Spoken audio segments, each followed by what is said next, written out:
এ বাবা পোপাই, এই যে খুব জোর বৃষ্টি চলে এলো রে বাবা। দাঁড়া, এখানে একটা ঘর মতো দেখতে পাচ্ছি, এখানটাই দাঁড়া চুপ করে। চ তাড়াতাড়ি ছুটে ঘরে চলে চ বাবা, ভিজে সব একবারে কাদা হয়ে গেল। চ চ চ চ চ।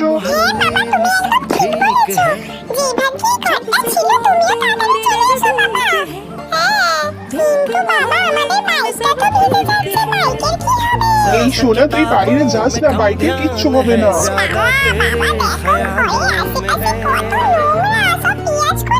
আরে বাবা, যেসব চাষিরা না এখানে মাঠে কাজ করতে আসে তারা এই ঘরে বসে নয় খায়, তাই জন্যই এখানে চারিদিকে নোংরা হয়ে রয়েছে, পেঁয়াজ খোলা পড়ে রয়েছে।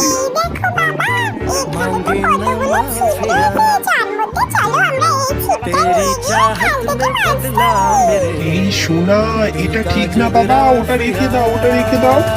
একদম কারো জিনিস এইভাবে না বলে নিতে নেই। তোমাকে কতবার বলেছি এইভাবে কারো জিনিস না বলে নিলে ওরা মারবে, এরকম করবে না কোনোদিনও, বুঝলে শোনা।